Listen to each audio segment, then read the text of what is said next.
Welcome to Network Capital, Brian. On this platform, we try and demystify people's careers, how they got there. And one of the goals that we've set for our company is to try and look at different areas of excellence, be it business, philosophy, psychology, the creative fields, and try and draw out the mental models that can help people, find what they're great at and then pursue it with the best of their head and heart. So with your career, I was trying to understand, you always want to be a philosopher. How did you get here? I don't think I knew what philosophy was until pretty late in the day, because when I grew up in Seattle in the 1980s and 1990s, I went to a public high school that wasn't particularly distinguished. It had a good theater program, and I did a lot of theater. But in terms of academic life, we weren't introduced to philosophy. So it wasn't until my first year of college that I saw that that was an area of academic study. And I did take to it pretty quickly. I think it represented for me a certain kind of liberty of thought. I was raised in a very conservative, almost fundamentalist religious world where I had all sorts of questions. And in a way, I was doing philosophy spontaneously as a child by asking questions of what the pastor was saying and trying to make things add up and interrogating things, sometimes to the annoyance of others in the community. But I wanted things to make sense, and I pursued questions that interested me. And then when I found out that there was a whole methodology for doing that, where the idea was just to try to get as clear as possible about what you were arguing and to try to summon the right kind of evidence to reach justified conclusions, and that you could apply that to literally any topic. Day one of class, does God exist? Let's figure it out. And coming from a small religious community, that was a breath of fresh air. And you went to Yale. I mean, it's a wonderful school. Did you go to Yale with a clear career hypothesis that I'm going to try and make a career in the field of philosophy, or I'm going to try and become an actor? What was your thought process, like? It's so interesting because I haven't thought in explicitly career terms for almost all of my career, in that for the longest time, I thought I was going to be an actor, and I was going to school because I was curious and I liked learning, but I didn't think that that was a job. I don't know, I didn't have examples of that in my family. So my parents attended university, but didn't finish, and my older siblings took a different path. And so when I went to university, it was as a student, really, rather than as somebody who was preparing for some particular professional life. And insofar as I had any kind of professional experience, it had been in the theater. So I took a year off after high school to act professionally in the Seattle theater scene.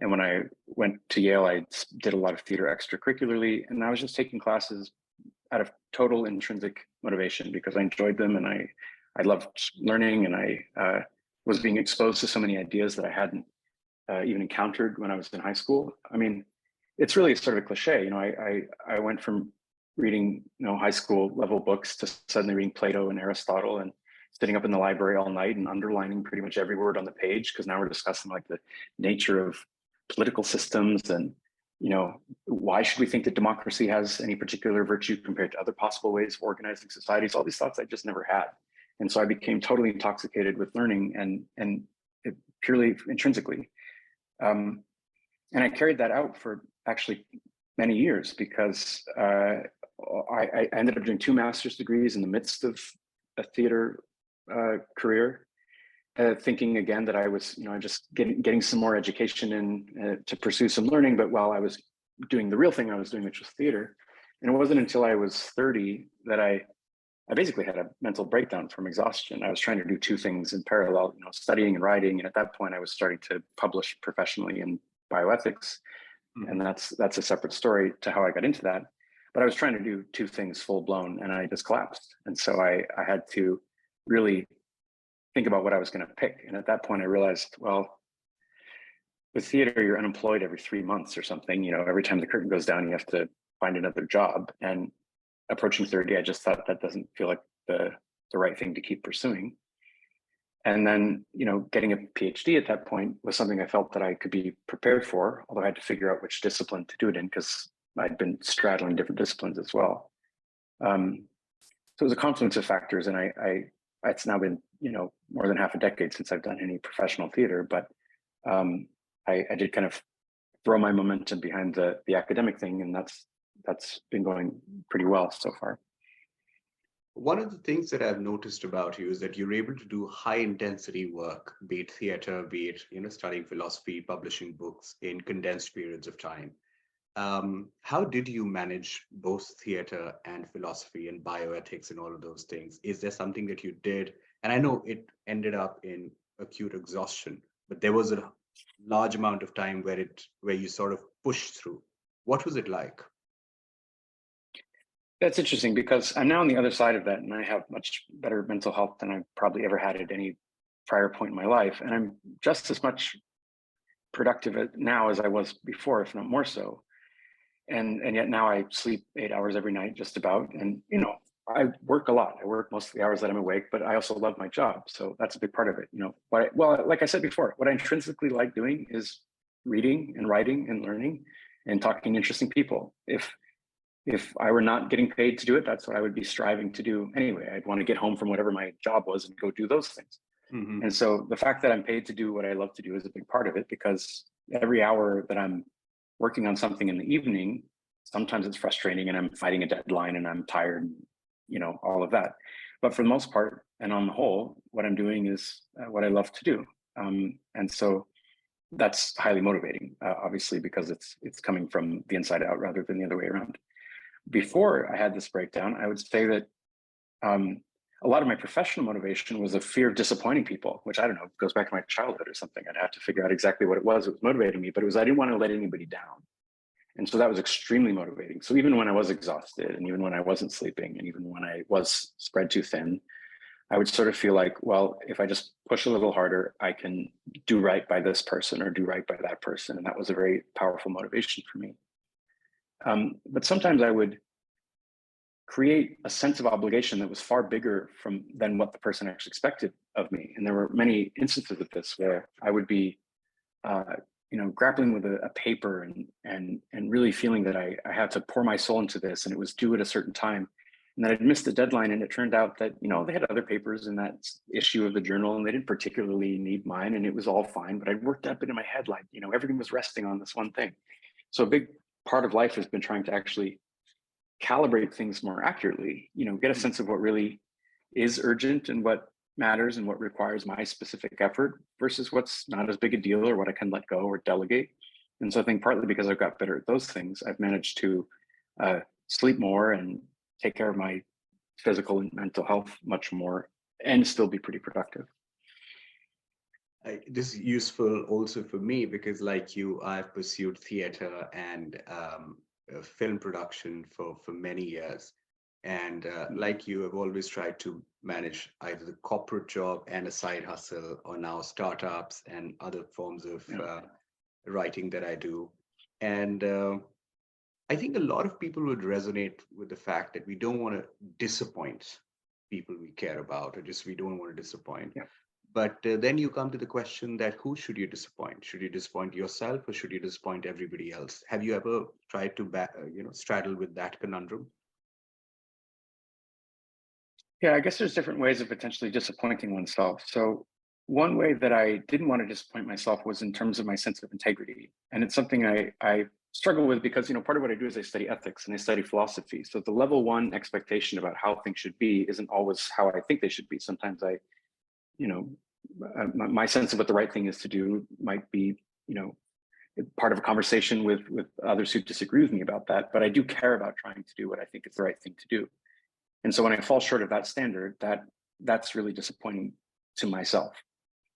But there's another sense in which I wasn't afraid of disappointing myself, which was I didn't have a lot of self-worth in sense of recognizing my value to others for a long time. And again, I don't know exactly how that came about that was the case, but I remember, for example, having an epiphany, I don't know, maybe 10 years ago now. But I was realizing that all these people who were asking me to submit papers to their magazines and journals and so forth were not doing me a favor. They were asking me to submit because they thought I was adding value to their project. And it just never even occurred to me. I always thought, oh, little old me, you want me to write for your, journal? I'm so grateful. I'm just this young scholar. I don't even have a PhD, So my whole frame of mind was that I was being given these opportunities, and I wanted to make the most of them and not let the person down. But it wasn't about letting myself down. I didn't even know what that would mean. I didn't have a very strong sense of self in terms of what I intrinsically wanted to do, apart from, in terms of the professional aspects of academia. So that took a long time to realize that, when I realized that the people that I admired, the scholars that I was reading their work and contributing to the conversation, that they were reading my work too. That took me a long time for that to actually register with me. I always felt like I was kind of the upstart or something, or the person who was really an actor who was moonlighting as an academic, and one day they were going to find me out that I didn't know what I was doing, and it was all just by the seat of my pants. And so, it's still a work in progress. I still, because I'm in different disciplines, sometimes I'm contributing to psychology, sometimes to philosophy, sometimes to bioethics, sometimes I write in sexual health journals, sometimes I write in sociology, I've published in law journals. And so every time I'm stretched beyond my capacities. And so I'm constantly aware of the limitations of what I know, and that it makes it hard to ever rest on your laurels and feel like you've somehow got it figured all out. So, it's a matter of calibration. I spent a long time not recognizing that I had value to others, that wasn't just them doing a favor. But there's also a sense in which, you are constantly humbled by the limits of your knowledge. And that's sort of the right way to feel, because the universe is vast and complicated, and we're finite, and, we can only understand so much. Do you think you're successful? Your CV looks distinguished. You're a philosopher at a leading university. You've published books, which we're going to talk about shortly. But do you feel successful? Do you feel unsuccessful? What does achievement mean to you? Yeah, I would say that finishing my PhD was a big deal, partly because, as I say, when I started it, I was in the lowest point of mental health ever in my life. And starting a huge task like that with very diminished mental capacity is daunting, to say the least. And for the first 3 or 4 years, I wasn't sure I would finish.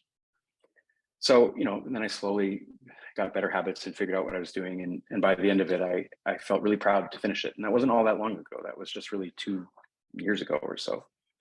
And then I had worked at Oxford on and off, starting from when I did a master's degree there, like 13 years ago. So I had a long-standing relationship with Oxford and with the Center for Practical Ethics. But my first real job that was like a full-time in Oxford type job was after my PhD, which was, as I say, not that long ago. But I would say that I guess this is maybe another thing that could be distilled into some kind of advice. Like, the place where I'm working now is a place that really appreciates my distinct skill set. So even when I was doing my PhD, I was in a philosophy and a psychology department. Now, most of my publications are actually in bioethics, and philosophers have kind of mixed feelings about bioethics. Some now it's a little too applied, it's not the pure metaphysics or whatever. I like metaphysics, but I was mostly doing bioethics at this point.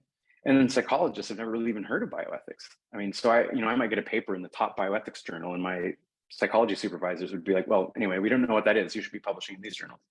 And so I was having this crisis of feeling like, I felt like I was contributing something useful to this discipline, but I wasn't in an environment that fully understood what the value of that was. So I often felt off kilter and a bit of a misfit. Now I'm in a center that, for a confluence of reasons, really appreciates interdisciplinarity. It appreciates flexibility. It appreciates reading across different disciplines and sets of ideas, and collaborating with people who are trained differently, and integrating all that together, which is just how my mind works. So I'm in a place where I feel valued. I'm in a place where I feel encouraged to explore the things that I find interesting. I'm in a place where I feel like I have trusting relationships. I'm in a place where I feel there's a lot of generative ideas and trust and mutual care. I mean, it's just a really good place to be. And so I feel successful in that I'm doing what I like to do with people that I admire and trust, and getting paid for it. And I can't think of anything that could count as success more than that. Thank you for sharing. It really means a lot that you've been open about your mental health and the journey that you've taken. It'll empower many ambitious young professionals that try and figure out what to do with their lives. And we need more people to talk about their journey, not just the destination. So thank you for that. Talk to me about your interest in bioethics. Where did that emerge from? And do you enjoy being outside the club that will always have you as a member, as Groucho Marx said? When you're in psychology and philosophy, you're thinking about bioethics. When you're in acting, you're thinking about Mhm. philosophy. Talk to us about that. Yeah, that's really interesting. I remember when I was doing theater, there was a part of me that liked that I had this secret other thing that I was doing that some of my actor friends would talk about, but for the most part, they thought it was a novelty or interesting that I had this academic thing going on.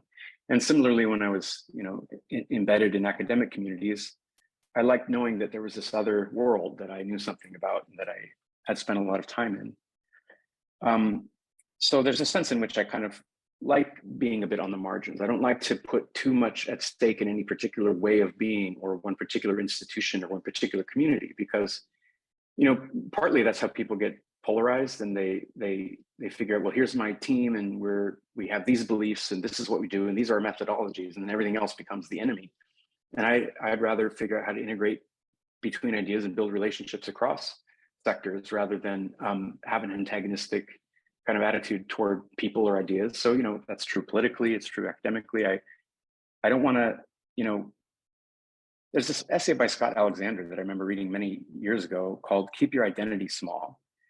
And what he was saying is, once I apply a label to a certain set of beliefs and I say, I'm a Republican or I'm a Democrat or I'm a, I don't know, I'm a psychologist or whatever, then, if anybody criticizes, say, psychology methods, or a Republican criticizes a Democrat, then it's a personal attack. And so then you have to, your ego requires that you then defend it rather than learn from it. So, I'm pretty progressive in my political commitments, but if a Republican has a good idea, or a conservative person, let's say, I would want to learn from that. Why would I not? I mean, if it's a good idea, it's a good idea. And obviously I don't have, no one political party has a monopoly on good ideas. Same thing with methodologies, so somebody has a critique of psychology. There's a whole bunch of critiques coming on in psychology over the last 10 years with this whole replication crisis thing. And I found that fascinating. I was trained in the very specific area of psychology that was getting the most heat for problems with methodology and with replication. And so then I pivoted and did a philosophy of science degree where I stepped back and I tried to stand outside of the fray and figure out what was going on. And then I accepted a lot of the criticisms of the methodologies in which I had specifically been trained. And I'd much rather do that than sort of just be fighting against all critics all the time. So I like sometimes being a little bit outside the club, and I don't like being in the middle of any particular stream where I don't feel like I can get out if I need to, or shift or accommodate or be nimble or whatever it is. There was another part to your question that I think I've probably already lost the thread on. Bioethics, yeah, of course. Yes. Okay, so how did I get into bioethics? That was really a matter of chance. So I went to Oxford to do a master's degree in experimental psychology. My undergraduate degree was in cognitive science with a concentration in philosophy. So I was originally a philosophy major, and then I was taking all these other classes in neuroscience and psychology and so forth. So I kind of cobbled them together into a cognitive science degree. And then I went to Oxford for this experimental psychology degree, and I happened to, run into Julian Savulescu, who's the chair of practical ethics, a prominent bioethicist at Oxford.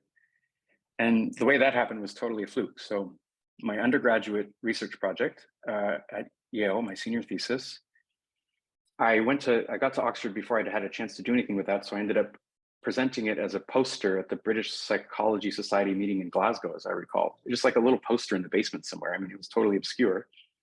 But for some reason, a reporter must have seen the title of the piece on a brochure or something and came and interviewed me about it. And then this went and became a viral phenomenon in British media at the time. Mm-hmm.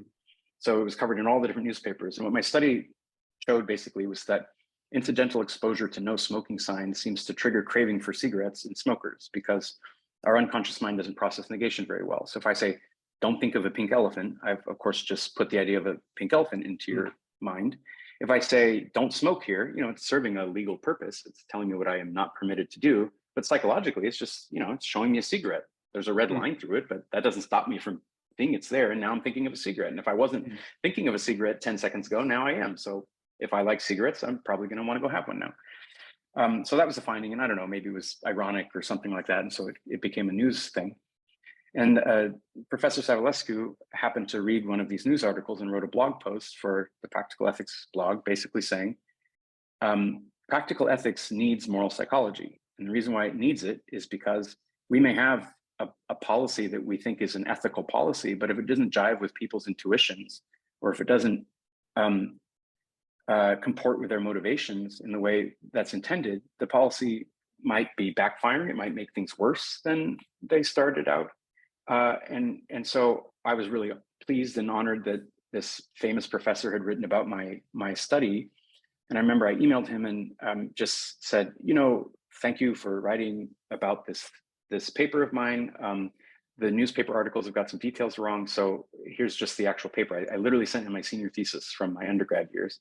And he took the time to read it and invited me out to lunch because he thought it was well written and a cleverly designed study, and he was interested in moral psychology and the relationship to practical ethics. And so we just hit it off because we have a similar style in that we're interdisciplinary and we're curious and we just really got along.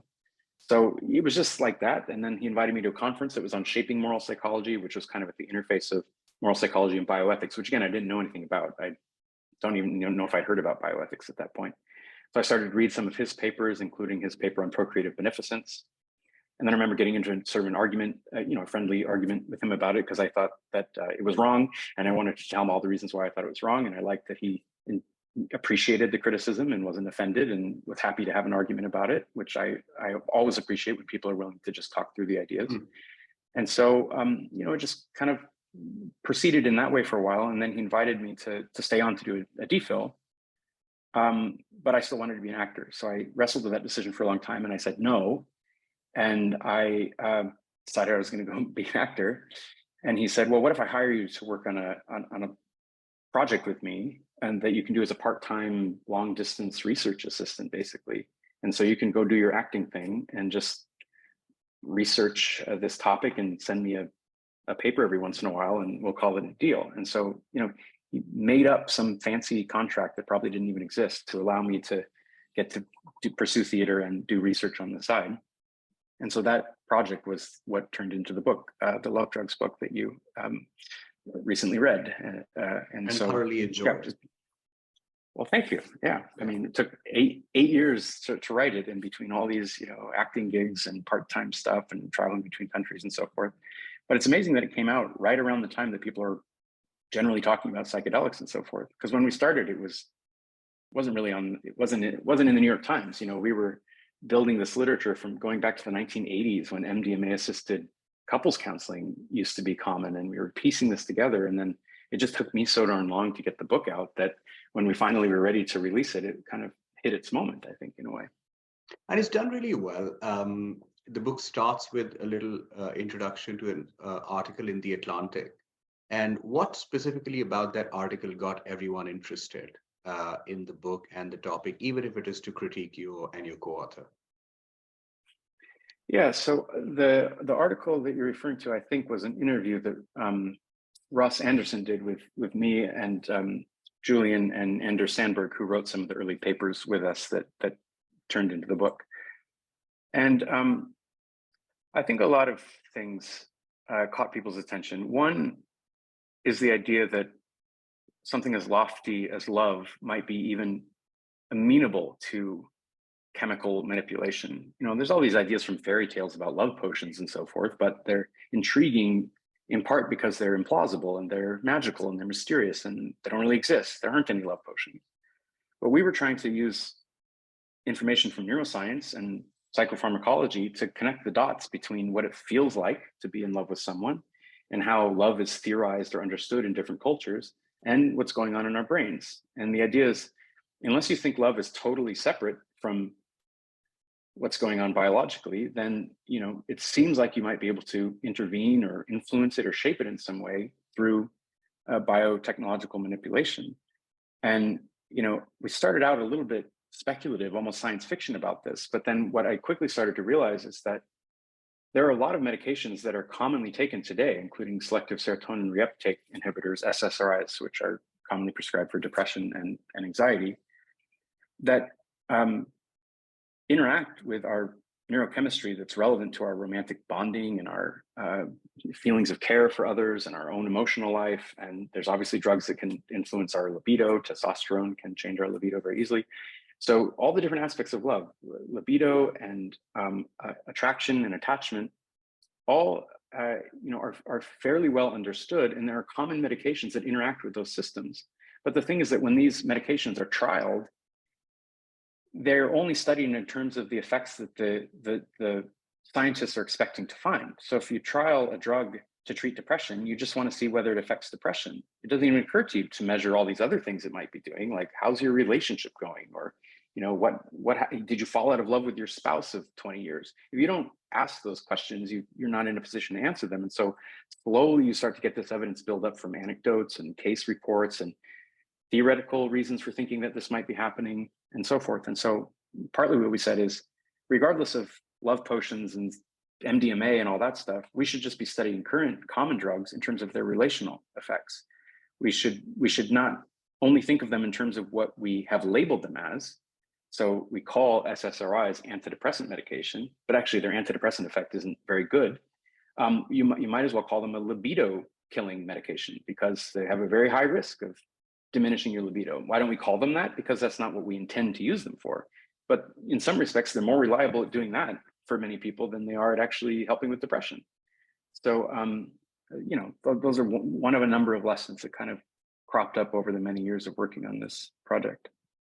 It's very easy to misunderstand the message of the book early on, as the journalists love to pick on a word or two or a sentence and say that, hey, these philosophers are trying to tell us to have a pill to solve our love problems. But I don't think that's what you're going at. So to a beginner, could you explain the thesis of your book and what's the right way to think about MDMA and other chemicals that are now gaining popular cultural language, so to speak? Yeah, so there's a conservative thesis, which I just quickly went over, which is that at minimum, we should study the drugs that are already being widely prescribed to make sure they aren't actively harming our relationships, or to find out when they are. For some people, they might help them, for others, they might harm them, but we should study that rather than just leave this to anecdotes. So I think most people could get on board with that. If we're going to be giving people medications that there's good reason to think probably are affecting people's relationships in good or bad ways, we should try to understand those effects so that we can avoid the worst of the harms that these drugs may be presenting us. And we go through all sorts of specific harms that they might bring.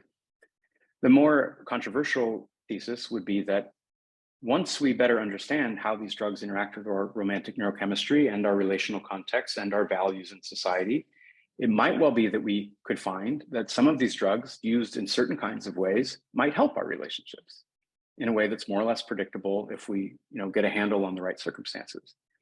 And so to make that more plausible, and instead of just a speculative thing, we turn to historical literatures of psychiatrists using MDMA as an aid to couples counseling back in the 1980s. And there weren't a whole bunch of well-controlled studies at the time, but there were case series of pretty radically transformed relationships where people would say, I've been dealing with these grudges in this relationship for 10 years, and I was unable to deal with my own emotions, and I had these bad habits and so forth. And talk therapy wasn't really helping because I was just getting defensive. But under the influence of this drug, in a safe environment with a sufficiently skilled guide, I found that I was able to approach these emotions, work through things. The effects of talk therapy were enhanced. So we go one step beyond that, and we say, all right, most people think that talk therapy is an acceptable way of working on one's relationship. If you learn how to deal with the barriers to a successful relationship, then that's got to be a good thing.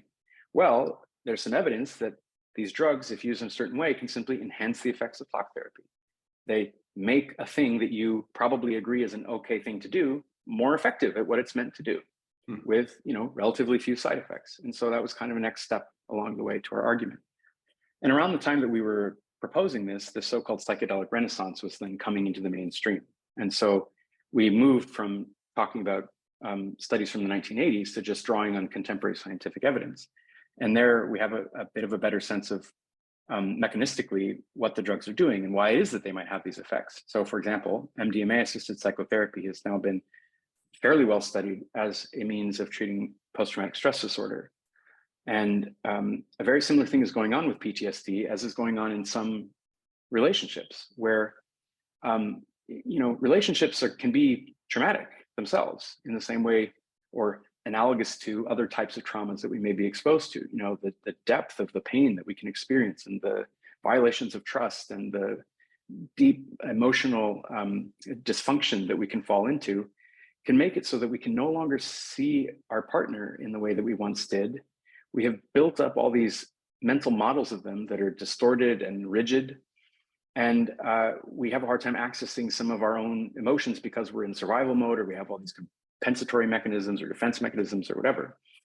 And so when we go to talk therapy, we may, over a long time, be able to work through some of these things, but sometimes we're just so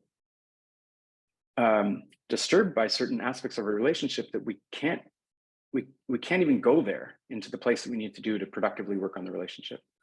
Same thing with a post-traumatic stress disorder. If I'm in the war and I see a bunch of bloodshed and killing and I'm completely traumatized, and I come back and you say, okay, we're going to now talk about your time in Baghdad. No, we're not going to talk about my time in Baghdad. I can't even go there. I'm just going to shut down. So talk therapy isn't helpful. So there's a real analogy here. So what does MDMA do? Well, MDMA causes the release of serotonin in very high levels. It sort of floods the brain with serotonin and keeps them in play between synapses. And while you're in that kind of serotonin flush state of mind, what seems to happen is that your automatic hair trigger fear response is directly suppressed. And so, whereas you might have this overreactive defensiveness or fear that comes up when you're confronted with a potentially disturbing experience or thought or memory or whatever, if you can just directly dial that down for a minute and subjectively feel safer in your environment, which of course has to be a safe environment. So, there's a context here that always has to be considered. It's never just the effect of the drug. It's the drug times the context, times the people involved, and so forth.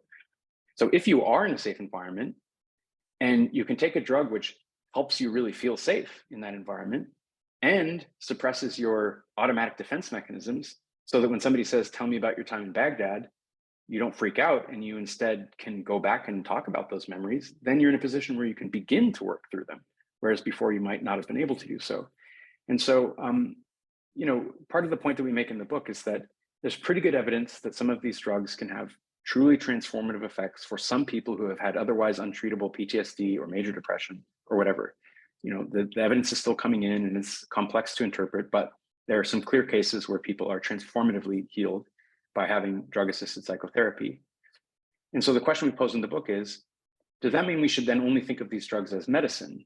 Do we have to identify a disorder that somebody has and make sure that we only have doctors prescribing these drugs and so forth? Or can we step back a little bit and say, well, what's the point of treating a mental disorder? It's to improve somebody's life. If it didn't do that, there would be no point in doing it. Why would you even invest the time in treating a mental disorder if it didn't improve your well-being in some way? So if that's the goal, we should ask, are there ways of using these interventions that improve people's well-being, whether or not they have a disorder? And the reason for that is pretty important. So there's a long history within psychopharmacology of trying out drugs for different kinds of things and finding that they may not help in the way that you intended, but they might have some other effect that seems beneficial. And so if you want to market this drug, you can't just say, well, it seems to have some beneficial effects. You have to talk about it as a treatment. You have to call it medicine, and medicine conceptually has to be treating a disease or a disorder. So then what you have is a strong tendency to pathologize people, to think of human life in terms of disease categories. But we propose that there might be some instances where you can skip that step of making everybody think of themselves as infinitely disordered in all these different ways, just so they can have access to certain kinds of drug-mediated experiences, to say, what if it were okay to have a drug-mediated experience that was justified on the basis that it was reasonably expected to make your life better in some sense at costs that you were willing to shoulder? And that would be the end of the analysis. You don't have to first call it medicine. What if you called it an enhancement? Now, this takes us into a whole big debate in bioethics that's been going on for 40 years since Prozac came out, basically. Yeah. And so in some respects, we're revisiting some of those old conceptual categories. But strikingly, what's happening now with psychedelics in particular, and also psychedelics have been used outside of medicine for a long time, or they may be considered medicine in a traditional indigenous sense but they're not, treating a disease in the Western contemporary clinical sense. And so there's a long history of many societies using these substances in certain social contexts for what might be described as spiritual purposes or communal purposes or something like that. So, once we step outside the very narrow lens of the legitimizing mechanism of contemporary Western medicine, and we think about the way that consciousness altering substances have been used in many different societies for, thousands of years in some cases, to enhance the well-being of the people in the community without necessarily bringing in categories of pathology, then we realize that there actually are long traditions and frameworks within which these kinds of experiences could happen and be understood. And now, just in the last year or two, the state of Oregon in the United States has changed its laws so that this very kind of thing is now legal. So they're creating these, they're not clinics exactly, they're kind of like centers or spaces within which people can have guided psychedelic experiences without any pretense to it being a medical experience. The idea is it's sort of like a cognitive liberty or pharmacological freedom type argument, where it's like these drugs, if used in a certain way, are reasonably safe. So, they have serious risks that can sometimes happen. If you have schizophrenia or you're prone to psychosis or something like that, these drugs can have profoundly bad effects if they're not handled in the right way. But, under the right circumstances, with appropriately pre-screened individuals with an appropriate and skilled guide, the drugs are not typically physiologically dangerous. They're not typically habit forming. They're far less dangerous in many respects than, say, alcohol, which we use widely. Or nicotine. And so or nicotine, yeah.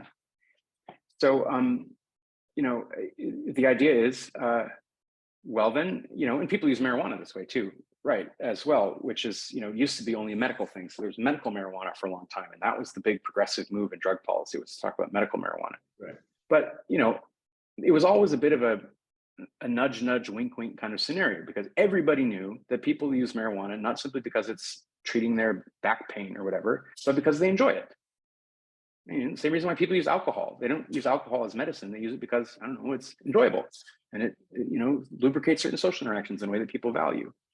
And so, societies have always known that there are substances that may be valued in certain ways apart from the model of medicine. So we can have a whole conversation about the war on drugs and how certain substances come to be vilified and stigmatized and so forth, but that's kind of a tired conversation that would be its own podcast, I guess, to say anything interesting there. So this enhancement model that we proposed in our book is now being, implemented. I don't think these people read our book. I don't know, maybe some of them did. But the thing that we propose is now being manifested in reality in the state of Oregon and also in Colorado now, where psychedelics are going to be made available or decriminalized, at least, and in some cases fully legalized for what used to be called recreational use. And I don't say that because it's trivializing. You either had medical drugs or recreational drugs, which means just you're having fun at a party or something like that. But the thing about psychedelics and marijuana to some extent, depending on how people use it, is it's not just fun like shits and giggles. It's that it can allow a person to explore their own identity and altered states of consciousness, and it can have kind of metaphysical implications if you're in the right state of mind, and it can have aesthetic qualities, and all these things are things that may be valuable in their own right, apart from just kind of a trivial fun time at a club or something like that, which is, I think, what the stereotype is that people have. And the reticence of policymakers about these drugs stems from what? Is there not a strong enough lobby? Is there not an ethics institute that has studied the pros and cons?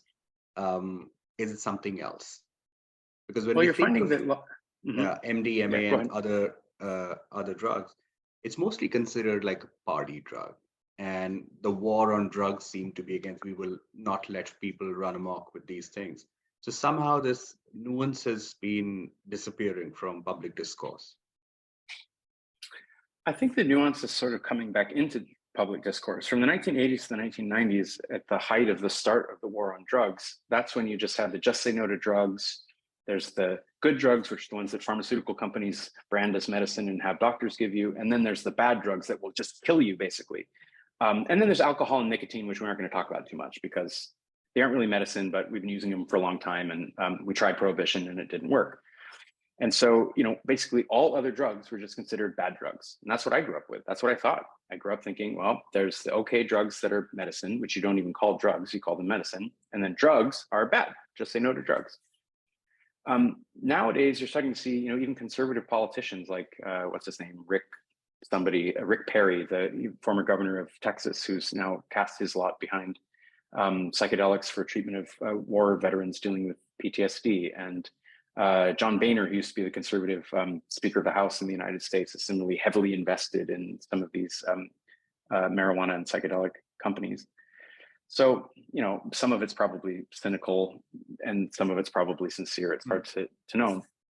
But I think that there are actually rapidly changing attitudes toward psychedelics in particular. In fact, I have some research that some colleagues and I have under review at a journal right now where we show, very high levels of moral acceptability for the use of psilocybin, in particular, the ingredient in so-called magic mushrooms, under appropriately supervised conditions for either treatment or enhancement. So we explicitly ask people about the situation in which a person does basically what's now possible in Oregon.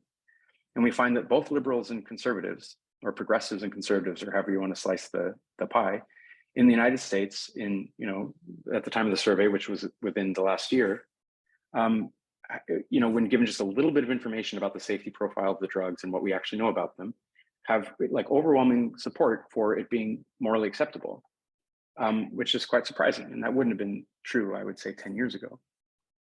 And lots of influential people, from podcasters to investors, are now spending their money on funding some of these research and setting up these institutes. And I think it'll be a good idea to perhaps have a public discussion based on data, where we discuss the limits and the upsides of potentially these drugs that could change the way. So hopefully that'll come to fruition soon enough.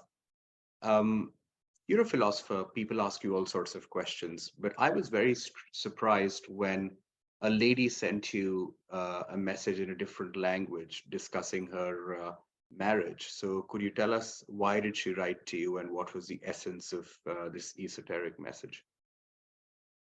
I think that she must have come across perhaps the Atlantic interview that we talked about, which, she was speaking an Eastern European language, and I can't even remember which one it was. Partly because we changed the details a bit for anonymous purposes of anonymity in the book, and I don't remember which was the true one and which was the changed detail. But she read that we were talking about anti-love drugs that might, degrade or impair a romantic connection, that might make you, so to speak, fall out of love with someone. And she said, I need this drug. I think she thought it was a pill that was available and that I might even be able to prescribe it to her. And she was desperate because, as she said, I'm in an abusive relationship with a misogynistic partner who I shouldn't be with, and I know that I shouldn't be with him.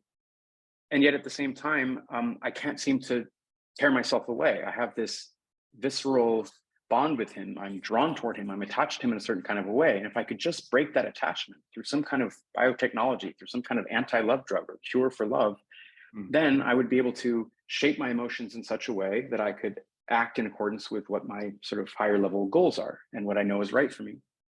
And, this is a reasonably common situation, and that you have people who know they're in a bad relationship, or you just think of somebody who's addicted to some substance.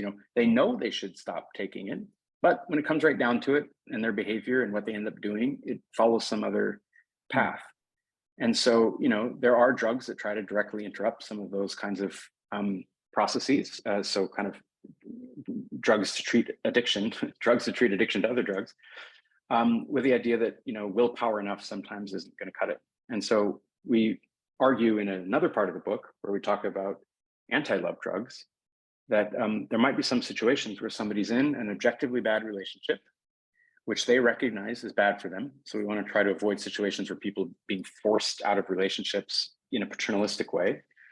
So they know they need to leave the relationship. The relationship is one that they should leave, and yet they're finding that they're not able to do so, at least in large part because they are irresistibly drawn or almost addicted to this person. And if there was a way to soften or weaken that feeling so that they could leave the relationship and set up their lives elsewhere and kind of start over, that could be a a morally acceptable and possibly desirable thing to do. We did get some criticisms for that in an early paper, which we address in the book. But basically, some people rightly said, look, a lot of people, especially women in situations where they're financially dependent on a man who abuses them, may be stuck in a relationship, not because they somehow can't get over their attachment, but because they're financially dependent or because they're afraid for their children's safety or whatever it is. And so we fully acknowledge that, and that's certainly true. And it's also true that in addition to those kinds of considerations, people form these attachments within the context of abusive relationships that would be good for them to be able to diminish if they could. And so we try to zero in on those cases where that's what somebody might want to do. But that was fascinating. What she asked and the kind of response you gave. Tell me about the good enough marriage. What does that mean, and how does that connect with love drugs? Yeah. So, at least in contemporary Western liberal societies that are organized profoundly around a norm or a priority for autonomy, there's this idea that basically we should enter into relationships at will and leave them at will. And if we're unhappy in a relationship, then we should get out of it.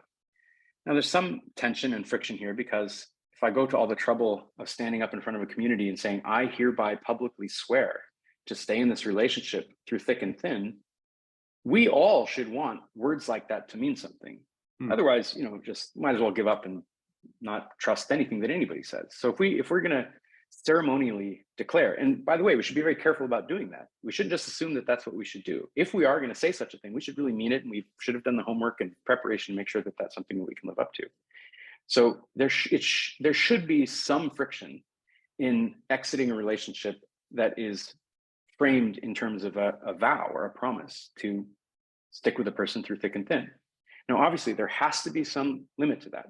So we don't suggest at all that people should stay in relationships that are abusive, or stay in relationships that involve, constantly being demeaned or whatever. People have to be able to leave relationships that are bad. But what about the relationships that aren't really that bad, but they aren't really good either? That's the good enough marriage, or a gray marriage, as we sometimes talk about it. Now, in that case, we focus primarily on the case of marriages of that kind in which there are young children involved who would benefit from having their parents around and not being shuttled back and forth between houses and so forth. Now, the sociological literature on the effects of divorce on children's welfare is, as you can imagine, highly politicized, and it's actually quite difficult to get down to the bottom and figure out what the strong evidence implies. And it's also context specific. So if a couple is full of contempt toward one another, and their daily interactions are thick with these negative undertones, young children will pick up on that, and it's probably not good for them to be around that all the time. So it may well be better for them if the parents separate.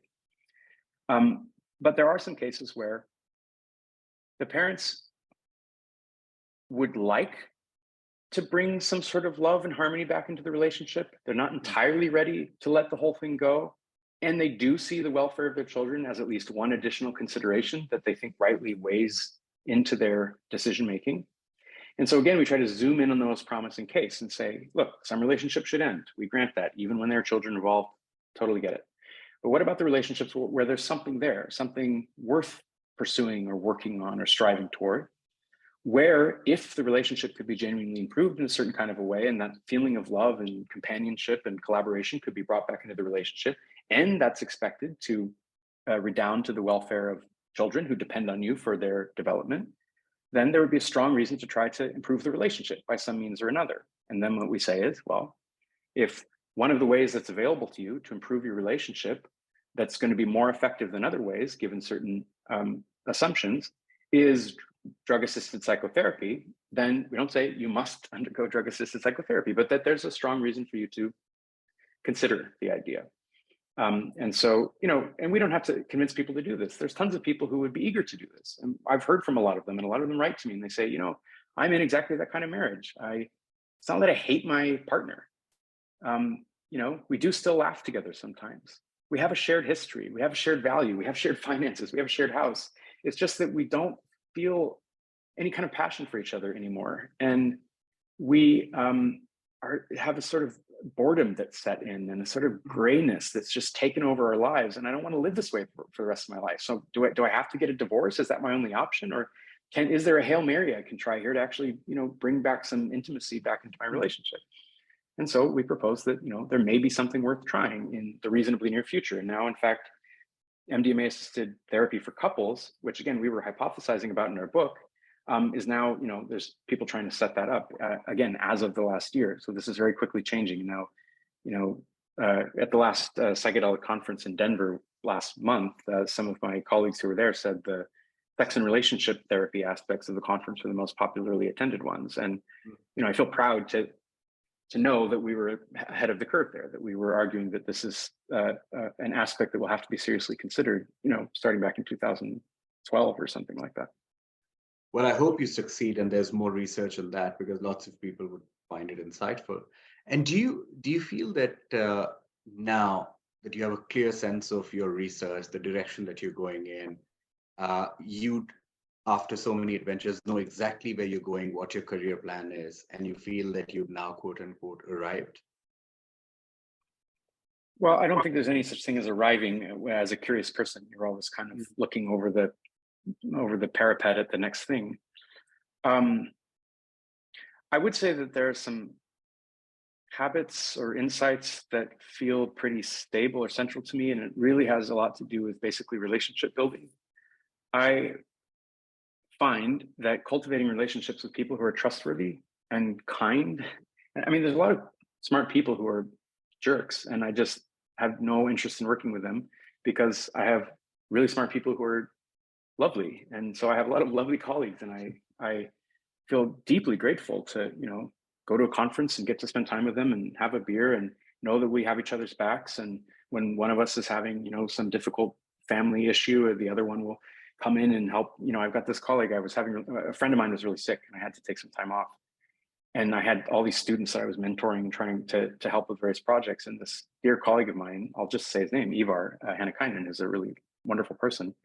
Basically just, with all the stuff going on in his life, pretty much started, mentoring all these different students of mine to make sure that their projects were going along. He's at a different university. He has no responsibility toward these students, but he knew that I cared about their well-being and I wanted them to be able to continue succeeding. And I was just emotionally overburdened with what was going on with my friend. And so I'm really embedded in a network of people like that. Ivar's a really good example, but there's a lot of people like that. And so I want to do that. I want to build relationships with people who are decent and kind and curious and support each other and have integrity. And, especially in the scientific field, I think there's some people who treat it like a game. It's like, how do you get the next publication? Or maybe if you massage the data a little bit, you can get a publishable result. And, I don't have any interest in that. I really love working with people who say, well, that result is a messy result. I guess, we can try to publish it or we just try something else, but that's what the data say. That's a really nice place to be in too. I like being in those kinds of environments. So yeah, I would say more of the same, because once you have the procedure right, when you have good relationships, you have good habits, you have supportive colleagues, you have a healthy, non-toxic work environment, then those are the major pieces that have got to be in place. And there's a sense of success or having arrived in that sense. But then the content and what you're exploring and the ideas that you pursue and the innovations that you try out, those things are always changing. And so you never feel like you're spinning your wheels. I am truly sorry to hear about your friend, but I know that wherever he is right now, he'd be very proud of you for writing this book. So before anything else, I just want to hear if there's a message that you'd like to share for people who might be going through a difficult circumstance, who might be going through a difficult time in their relationship. What's your advice to them? Well, yeah. One thing that we stress in this book is that we don't have all the answers and that we can only offer heuristics and reasons that people can consider. So I think sometimes when you read books about relationships, they end up having this self-help vibe where it's like these 3 simple tips and then your relationship will be resolved. And it's like, we don't purport to do that. We try to analyze cases that we think are realistic and complex And we try to say, here's some reasons in favor of this kind of outcome. Here's some reasons in favor of that kind of outcome. We try to provide people with tools that they can use to make sure they're being honest with themselves and honest with their partner and facing the reality of their situation. We try to allow people to see things not in terms of black and white, but that there are shades of gray. It's not always obvious what the right thing is to do in a situation where there are competing interests that have to be managed. It can be helpful to talk to a therapist. There are people who have expertise in relationships, and most of us don't. And in a way, I think that's an indictment of the culture, because there's hardly anything more important to our well-being and our flourishing as humans, as the kinds of creatures that we are, than being situated within healthy and positive relationship networks. And yet we learn almost nothing about how to create those. You grow up in school and you learn about reading and writing and arithmetic. You don't learn about what a healthy relationship looks like. And when you see relationships, it's typically in the movies. But what's striking about that is that movies literally are drama. They show you relationships that are not healthy. If you just saw a healthy relationship, it wouldn't be a very interesting movie, People who just wake up every morning and are just so full of affirmation for one another and are really promoting each other's well-being and so forth. It's like, who would want to watch that? So what you see are toxic relationships. And then you get intense emotion, which is really grips your attention. But the thing is, then people start to conflate intense emotion for love, where they think love is all about the wrestling and the screaming and the fighting and the making up and, going through these cycles of despair and intensity and joy and ecstasy and all that other stuff. And it's like, a good relationship can involve all of those extremes, but we don't have modeled for us, the main skills that are required to have the relationship. And, I guess that would be a whole podcast to try to talk through some of those things that I've picked up partly through my research, partly through trial and error and just trying to live in this world. And I certainly don't have all the answers, but to the extent that we feel like we have something, anything approximating wisdom to share, we try to embed it within the pages of the book. And I think some people have found it helpful to that end. Thank you, Brian. If you really succeed in the long run with your research, with everything that you're trying to advance with respect to relationships, what do you think the world looks like 10 years from now, 20 years from now, when these things have perhaps become more mainstream? I'll riff on a theme that I'm taking from Julian Savulescu. So he talks about climate change, poverty, existential risk, and so forth. And he says, what's the cause of all these things? And people come up with various answers. And he says, his answer is psychology. The reason why we struggle with climate change is because we have a hard time envisioning the distant future, and our, moral psychology that developed in the ancient Pleistocene is ill-equipped for the world that we live in. And so I agree with him about the psychology part, but our psychology is fundamentally a social psychology. It's a relational psychology. Our minds developed within a social context to basically have certain kinds of cooperative relationships function properly so that we could survive, and hopefully not only survive, but even flourish. And so, if we had healthy relationships, not only at the interpersonal level with the people in our immediate environment, but healthy relationships with our fellow humans, even ones who are far away, and healthy relationships between political leaders and so forth. Anybody can turn on the TV and see a lot of politicians who are not advancing the interests of the country, and don't seem happy, and are somehow working through their own psychodramas in ways that are often very destructive and involve corruption and a lot of hits to their integrity and so forth. But I think, if you have good relationships, you don't have any reason to do those things. You're able to, approach each relationship with love and with a spirit of cooperativeness, with a desire to leave everybody better off if you can. And if we could cultivate a lot of those kinds of relationships, I do think that some of the big picture, political, existential, global challenges would undoubtedly be ameliorated to some extent. Is there anything, Brian, that I should have asked you that I didn't, or any parting words that you have for people listening to this episode? I guess I'll end with a note of caution, I guess. So, some of the researchers who are at the forefront of trying to bring psychedelics and MDMA into the mainstream through medicalization, like Roland Griffiths and my dear colleague David Yaden, who's been working with Roland Griffiths and some others, they are getting to a point where they realize they've almost been too successful. They've managed to get buy-in from all these government gatekeepers. They've managed to really change attitudes in the general public and so forth. And now what they want to share as a message, which I want to amplify, which is these drugs are not panaceas. They can have radically bad consequences for some people, especially if used in certain ways rather than others, especially if the person isn't adequately prepared for the experience, especially if it's happening underground and mixed with other drugs and so forth. So, these are extremely powerful technologies, and they can be transformatively good for some people. And I personally know some people for whom they have been devastating, to the point where the people see no reason to continue living. They have no sense of identity. Their sense of self is fractured and so forth. Some people have not just a bad trip, but like long-term bad consequences from these drugs. And we're beginning to try to understand what are the sorts of things that incline people to have positive transformative experiences, and what are the ones that can be a risk for some people to have long-term bad consequences that can affect their lives, relationships, their sense of self, and so forth. So I would say, rushing off and experimenting with psychedelics is not the message that I'm trying to communicate. I'm trying to say we should study these drugs. We should learn as much as we can about them and about the different ways in which they can be administered to be more likely to bring about benefit than harm. And then the other big point that I want to leave with is all the money that's being poured into the science and the business and the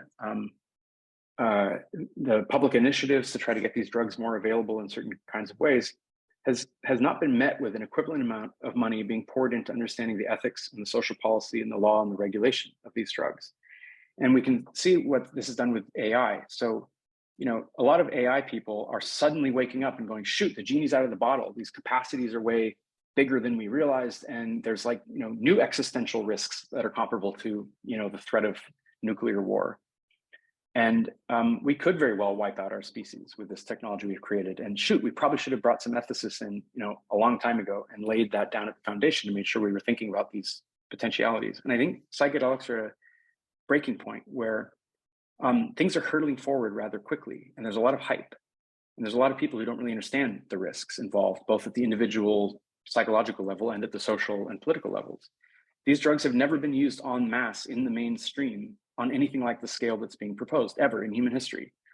They've been used in small communities here and there that have long established traditions and containers and rituals that they use to try to manage the effects of these drugs. But a mainstream capitalist society with millions of people who get the idea somehow that these drugs are safe and should just be used in a wanton manner, there could be massive radically bad consequences and a backlash, and then the drugs go underground for another 50 years.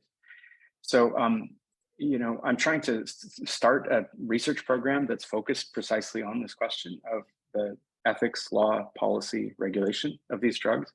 And I hope that people will be inclined to want to support this kind of research with some fraction of the support that's been going into the science and the business end of things. I'm pretty sure they will, Brian. Thank you so very much for your time, and I look forward to catching you back in Oxford soon. Definitely. See you there. This was a lot of fun to talk with you. Bye. Thanks, Brian.